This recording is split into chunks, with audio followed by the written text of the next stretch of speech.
Hi, I'm Tom Stevenson and welcome to Microsoft Project Made Easy.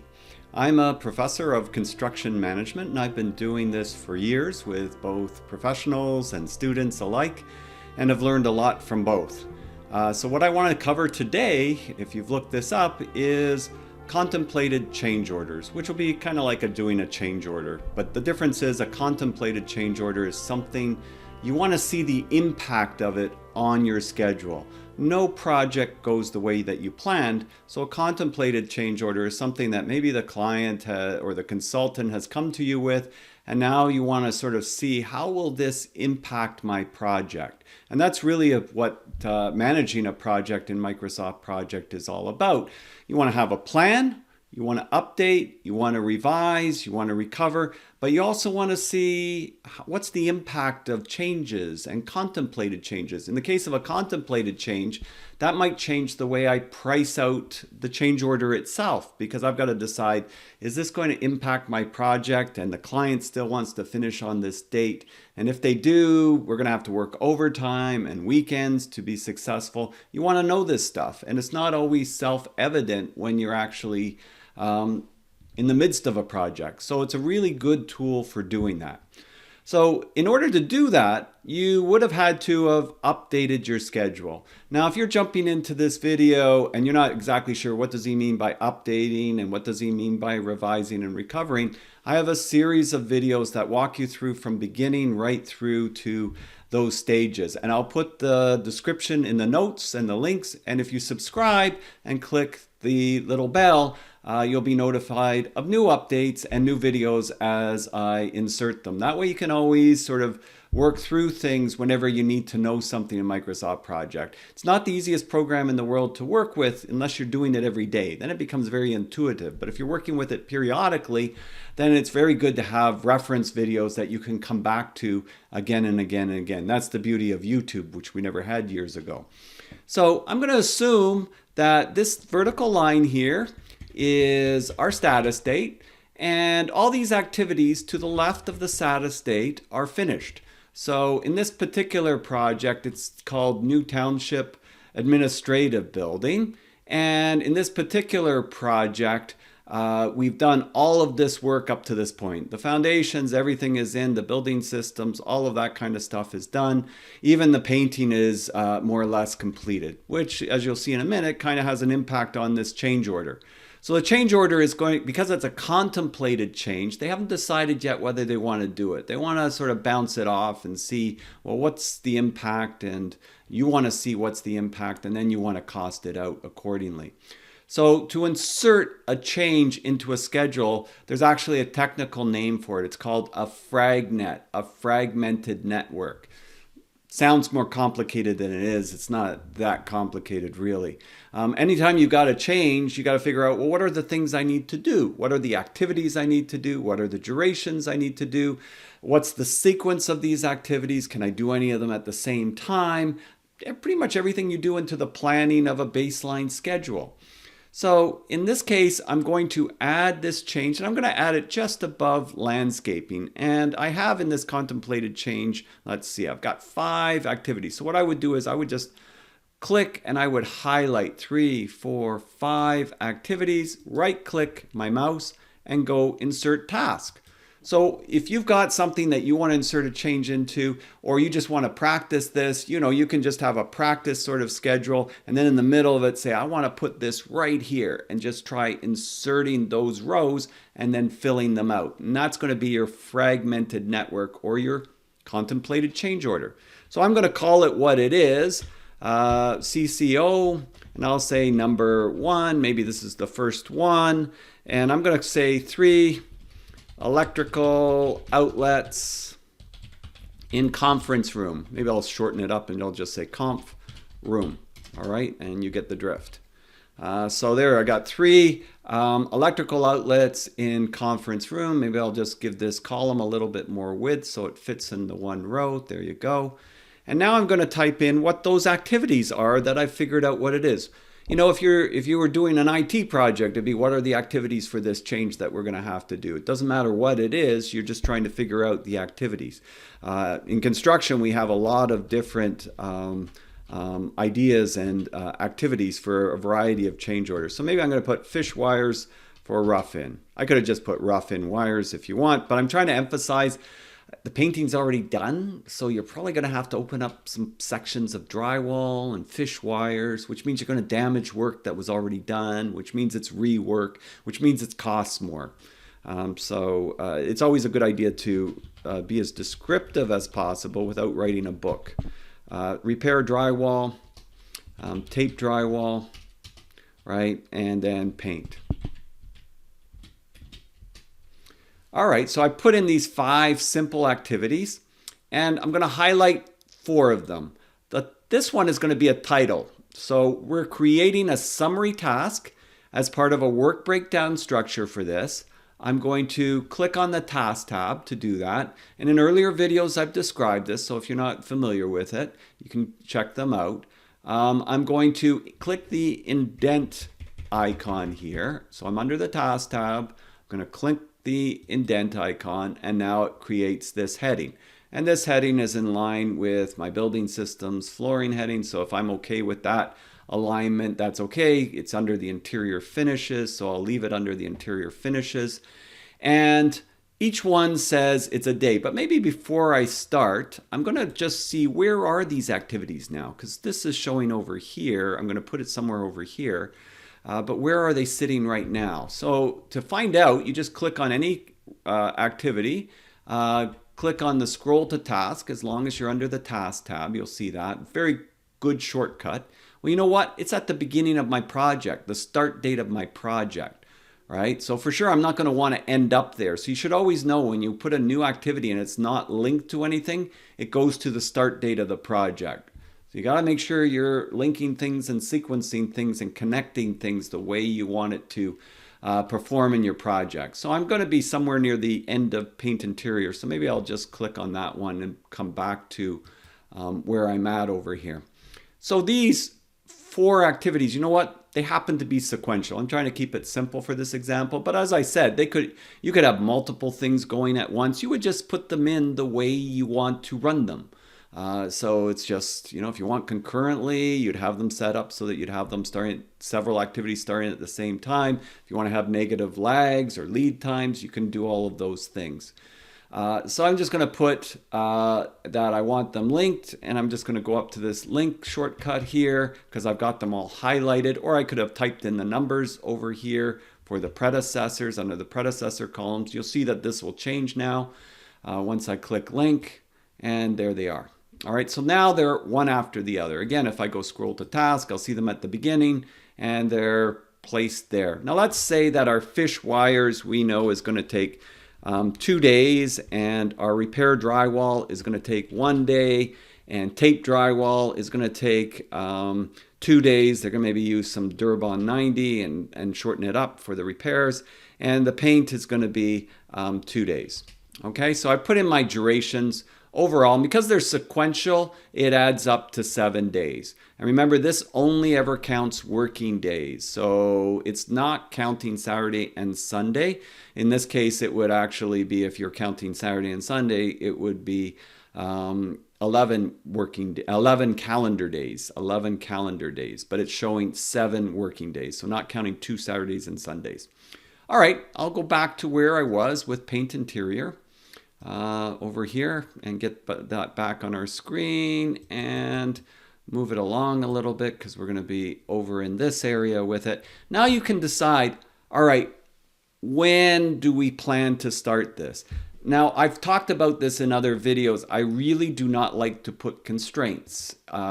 You could put one in this case. You could do this several ways. Very often when you put constraints, it gets rid of the critical path on anything before it. Now, if this is going pretty much very close to your status date, you could put a constraint. There wouldn't be anything, really wrong with it. So that's probably one of the exceptions, I would say, that I'm not worried about it canceling out my critical path. At worst, it's just going to show this little section may be canceled out because the critical path won't display if something ahead of it has a constraint that locks it up. Critical path is supposed to be free flowing, meaning when you adjust it, it adjusts everything forward from it. But if you put constraints forward from it, it may lock it up depending on the type of constraint that you put. So let's see. Let's see the different ways I could do this. No, well, maybe I'll show you one way with the constraints. So this is December 18th, 22, right? And we'll go to December 18th. After that, and I'm going to say, maybe I'll say December 21st. I'll put that there. And you see how this just jumps up over here. So now it's no longer at the start date. It does have a constraint though, and if I insert the indicator column, the indicator column is the column that shows you if anything's going on. You can sort of see my little constraint box there. Love the indicator column. It shows me if I did anything to activities, and it's a good clue if something is not working or functioning right, what's going on in that activity. Very, very helpful. If you placed any notes, it'll show you. If you placed a special calendar, it'll show you. So it's very, very helpful in that respect. The other way I could have done this is I could have, instead of putting a constraint, I could have put this as the predecessor to that. So this activity is ceiling tile installed. If we knew that, well, once they finish installing the ceiling tile, we're going to start this, then that's what I could link it to. Probably if I had my druthers, I'd want to start it before, but it kind of looks like they're already done, so I probably don't have time to stop them. That's the luck of the draw with change orders. You want to see how this thing is impacting you. I have that change order there, so you see how it dropped that there. Well, like I said, I could get rid of that change order. Sorry, not change order, the constraint. I could get rid of that constraint. And to do that, I just double click on the activity. I go to the Advanced tab and I say no as soon as possible. So I say no constraint. As soon as possible is the same as the default, no constraint, and that'll disappear. Now it's back to the start date, those activities. As I said, I can just put in a predecessor. Now what number is this guy? So this guy is 84. I'm going to say 84 here. Press enter. And now it's brought back up here. That would probably be my preference, just for the simple reason I do not like to have constraints if I can help it. There are some exceptions. So for those of you that are freaking out right now, there are some exceptions, but very few. This is sitting here right now and wonder how it's affecting my project. Well, I would go to the variance screen.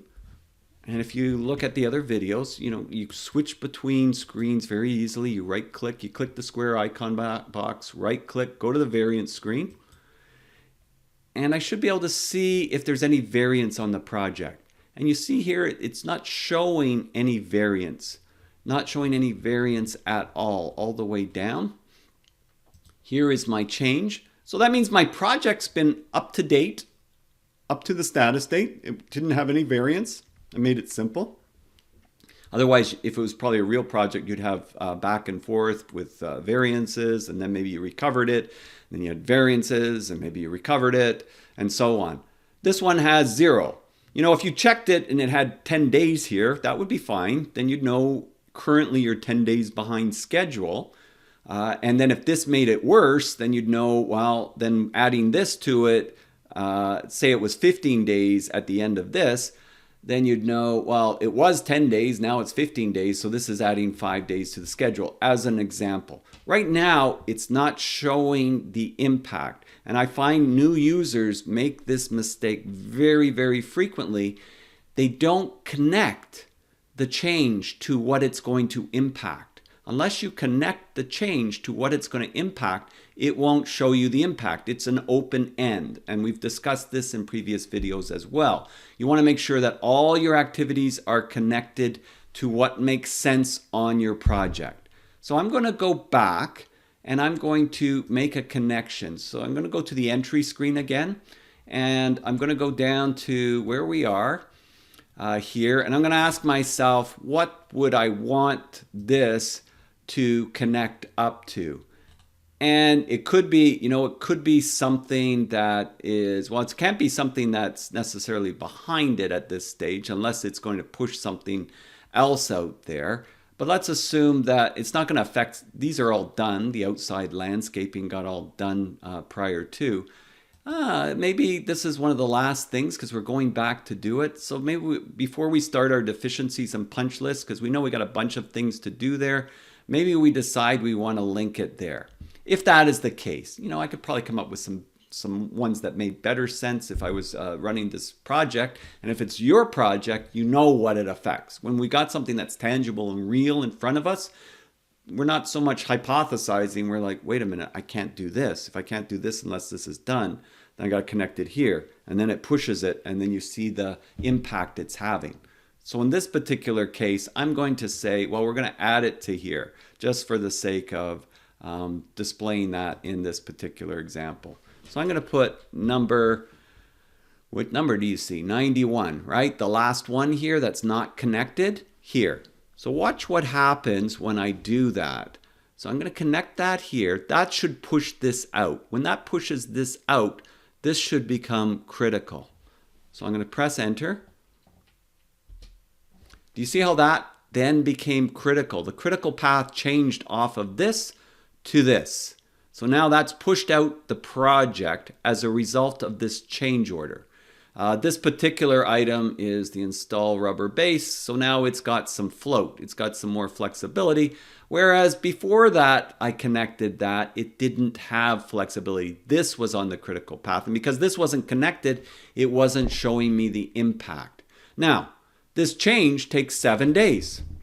So a lot of new users, they'll say, oh, it's 7 days. A lot of contractors, they tell clients it's 7 days. You know what? It's not 7 days. It's what it is, because we understand how the critical path works. It's going to be how much did it impact the schedule. So let's see. It should show us. If we scroll down to where we are with this, we will see that it changes to 2 days. So it's not impacting the project by 7 days. It's only impacting the project by 2 days. This one's showing 0 because it's not on the critical path. It's got float. It's got flexibility. Let's take a look at in the tracking Gantt, because this isn't so easy to tell what we're looking at in this particular view. So I slide to the left, right click, I go to my tracking Gantt chart, and tracking Gantt. And I'll just move that up a little bit. I'll go back to scroll to tasks. So I'll click on paint. I'm in the task menu, scroll to tasks, so it brings it up so I don't have to go searching for it. I'm going to go to the variance screen now. And in the variance screen, there we are, and there it is. So in the variance screen, I can see that this is pushing this out. And I can see that it is delaying the project. So what actually happened here is that these activities, fish wire, 2 days, 1 day. This one activity crossed the Christmas holidays, 2 days, right? So you can see that it's impacting the project by 2 working days, from what the plan, the expectation was for the project. So I have a working day delay of 2 days. What I need to do then is think about, it's a contemplated change. What would I want to do then? If I wanted to, maybe we work 2 days during the holidays, make those working days, maybe not on the Christmas, but maybe somewhere midweek we have our painter and we have, let's see, we've got our painter. Maybe the painter comes in early, right? And actually this is the tape drywall. So maybe the taper comes in early, finishes it, and that moves up the painting.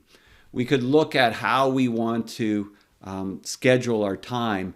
And then if that means, well, the painter says, well, that's going to be double time. If I'm coming during that week, that's going to cost X, Y, Z. Then you could price your contemplated change order accordingly. The other thing you could do is you could say that the project's going to take longer. The other thing you could also do is you could look, maybe there's something further down that there's no cost to being able to shorten it. Maybe you say the deficiency list is not going to take as long. You probably want to allocate enough time for that, but you might have a discussion with the client that you think that you could do that in this time without charging the extra. It also depends how urgent it is for the client to finish on that particular finish date. You know, if they're opening up a store and everybody's moving in and that finishing date is hard, then you've got to be really careful about how you document this and how you cost it out and how you negotiate and talk with the client. Sometimes too, you might want to draw it out a little bit to better illustrate it. So you could, in that case, have this particular activity here, the paint activity is impacting this deficiencies punch list by 2 days.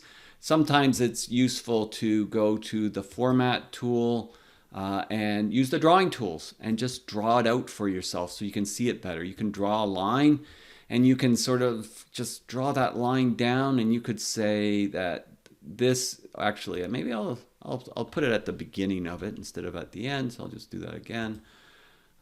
Draw the line. And I'll explain the bars in a second in case you're not sure of that. Draw a line here.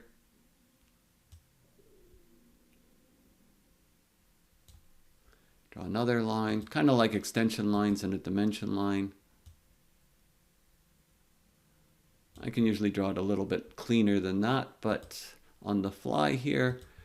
And then I'll put a text box.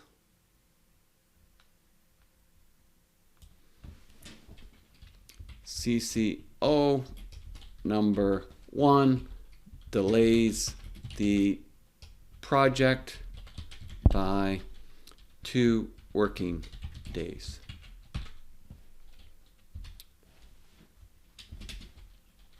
Activity is 7 days long and has 5 days of float before 5 days before it impacts the project. So what I'm saying by that is this activity up here was critical before. Now it's not, the install rubber base. And so this essentially goes along 5 days before it starts to push this activity. The bottom bar is your baseline. That was what you set when you updated when you began the project. That determined this is the benchmark for your schedule. This was the plan, right? And now this is moving the plan 2 days as a result of this change order. The other thing, that if you're doing a cost loaded schedule, and we've been looking at that in some of our previous videos, and I know some of you don't do the cost loading, that's fine if you don't. But if you do, you could also take a quick look at this point, and you could look at cost and see, does it have a variance? Was that variance there before? And if the variance is there now, it is as a result of this taking longer and having an impact most likely on your resources that are variable, that were applied to the overall project or to the construction project. If they weren't on the high level, maybe they were on pre-construction or construction. Likely it's what they're pushing the construction out 2 working days. So if I actually go to my resource table, resource sheet, right click, go down. So I'm just flowing down here. Then I can actually look at the costs on the resources that I've applied, and I can see, yes, the project manager is an extra $560, the site superintendent is an extra $1,120, and the laborers are $800. So I must have assigned 1 laborer to the entire project, and that laborer is making $400 a day, so they're working 2 days, and so that's why that $800. The reason project manager isn't as much is because I've assigned the project manager 50% to this project. They're there half the time. So 2 days would count as 1 day, as an example. I'm going to slide back here, go to my Gantt chart. Go back down, take a look here in my regular entry view. And again, this is my change order here. I can see that it's in red. I'm going to go back to my tracking Gantt. And there we are in the tracking Gantt. And we are in the variance table.